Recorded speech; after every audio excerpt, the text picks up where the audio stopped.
Good morning. Day 3 of being in Pembrokeshire and in the Pembrokeshire Coast National Park. This is where I parked up last night, and this is my view. It's not bad.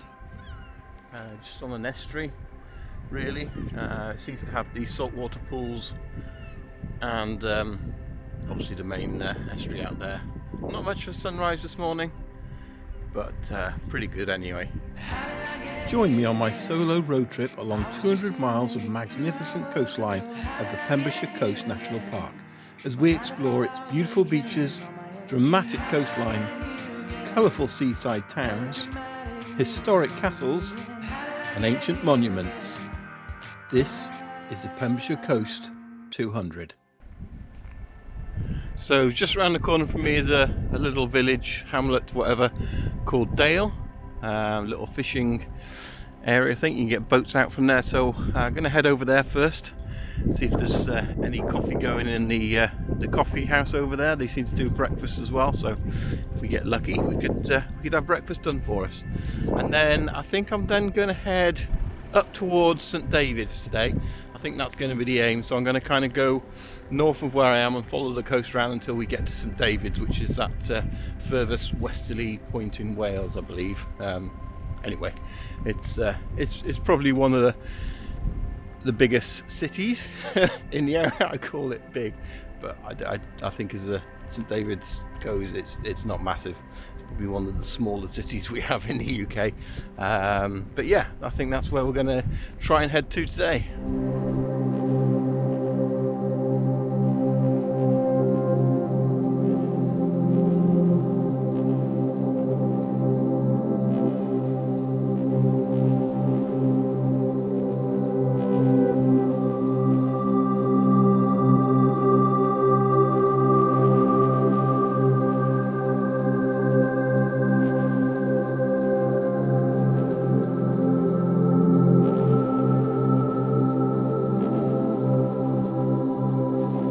Now I noticed this bridge on my way into Dale last night, and it's basically the new road goes over there, but they've just left this old sort of tiny bridge. But I say tiny, but it's actually quite long in reality. Still goes over this sort of little area of marshland, but this was actually the bridge until recently, evidently, so which I thought was quite interesting. But the reason I'm here and stopped here, because I noticed there was actually a geocache here as well. So I'm going to go and try and find that geocache. Take a little walk along the bridge. It's only probably about 50 metres along here. If anybody doesn't know what geocaching is, it's basically, I have let's see if I can bring it up here. You probably can't see it on the screen that well. I have an app on the screen. It uses the GPS, and we essentially try and find treasure. So this would be a little box, and in the box there'll be a notebook where you can sign the log, sometimes some swaps, sometimes a travel bug, which is something that wants to move on.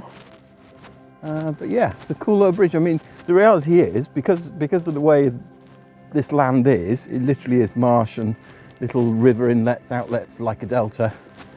You look over this side, it's just reeds. So the entire thing is really a bridge. And look, there's a little swan down there as well. You can go say hello to the swan, swimming up the stream in the river. Really cool. So yeah, I'm glad he brought us along here to do a bit of geocaching. It says the cache is nearby. If you're going to do this cache, if it's something you're going to come up to Dale and go geocaching, look away now. Fast forward. Because I'm guessing it's here somewhere. It's bringing me over here, and my cacher's eye says it's going to be here. There's a very ominous looking brick over here. If we can get this on, just step up onto the wall. Get the camera down in there. You can see there's a brick, and next to the brick there's a tube or something. So this is what we have. We had a tube, and inside the tube there is this container, which I presume contains a logbook, and then we had this little guy here. This is an official travel bug. Basically, travel bugs travel from cache to cache. So it has its own unique number, which I'm not going to show. It's on the back of this, and then that allows you to actually log that item in and out of a cache to another one, so you can actually track and see where they go. I've travel buggers that have traveled like 40, 50 thousand miles all around the world, which is pretty cool to watch it and see where it goes. And this looks like it's a squash penny of some sort. Can't quite see what it says on there. Oh, Burton Brewery. So there you have it, geocaching in a nutshell. Although the reality of what geocaching is actually it brings you to places like this. I would not have stopped at this bridge, had a little walk along here, had it not been a geocache here.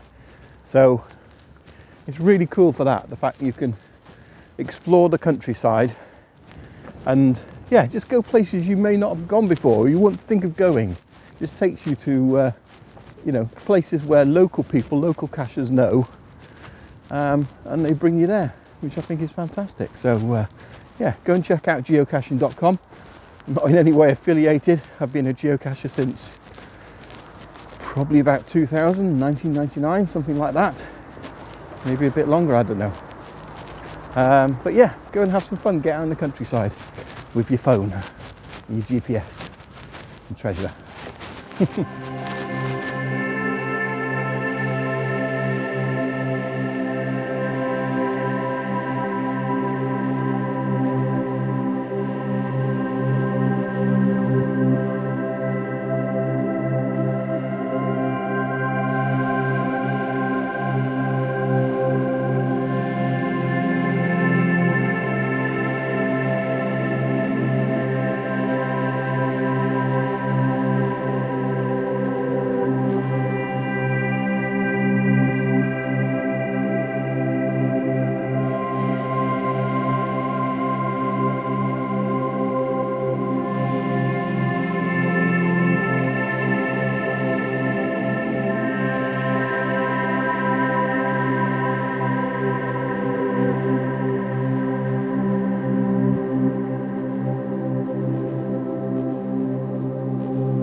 So this is a pump house which is built in Surprise to actually pump water up to the castle, built in 1920. So it's quite cool that they've opened it up to the public, and there's lots of information here about St Bride's, the castle, the estate, the lime kiln, which is that little bit down the beach, ice house, fish ponds, abbey ruins. So there's an abbey here, which again was all part of, got destroyed by probably Henry VIII and all that. St Bride's Castle, 1739. And then the church from about 500 AD originally. Obviously not the one that's there, the building there, in which the current building dates to about the 14th century. And there's the pump. How cool is that? I think today is definitely going to be a chill day of travel as we head up to St David's. I'm about to leave St Bride's now. For such a place that didn't appear to have much to offer, I spent quite a bit of time here having a little wander around and explore.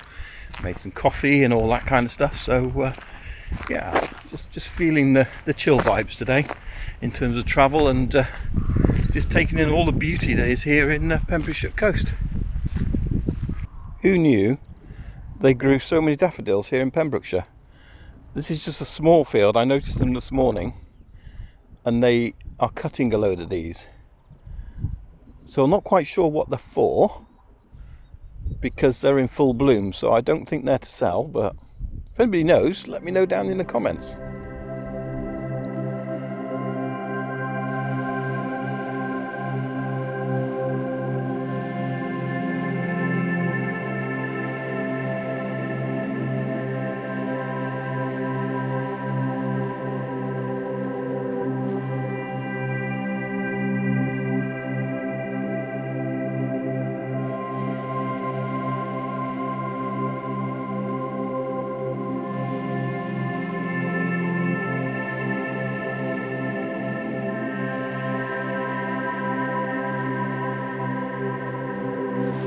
Welcome to Little Haven, and it is a little haven. Lovely little village down on the coast in a little sort of inlet. See some river or streams coming out here. I'm going to head down on the beach now and head over where these guys are playing with their dog and that, because over there's supposed to be a cave. So yeah, I figured we'd go and explore it and see if we can find it while the tide's out.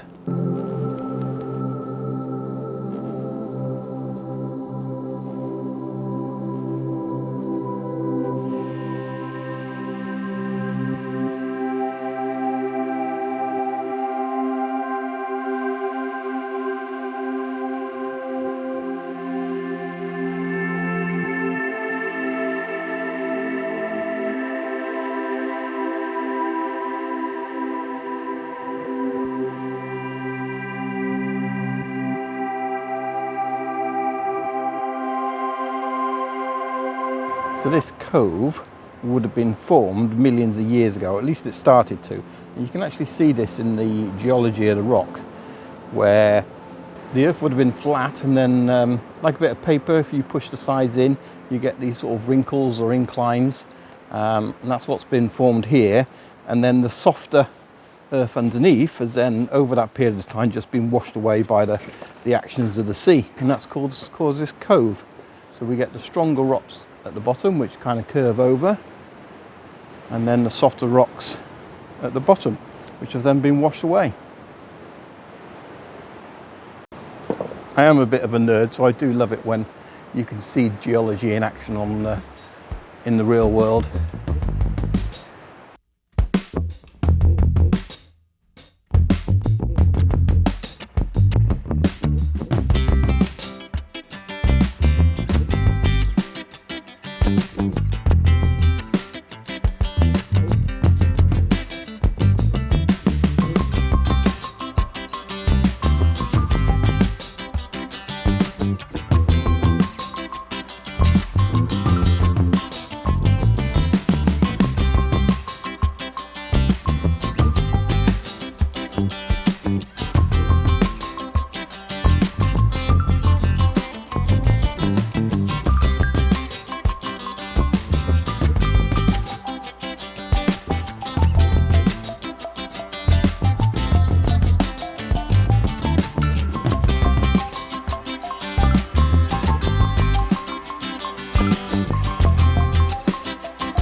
So, right over there is basically where I'm heading.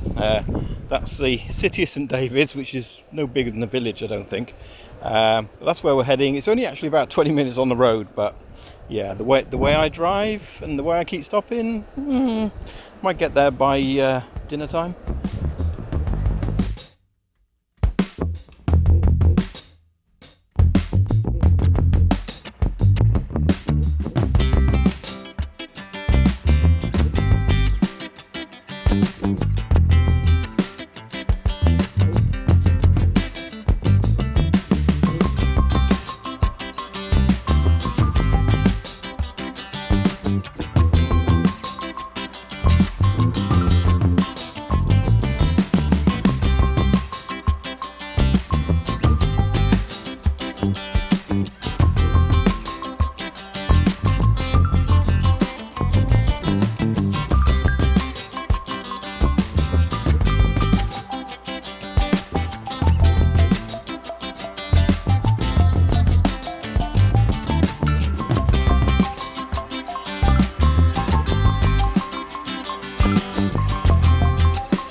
Join us next time as we conclude our journey along the Pembrokeshire Coast National Park.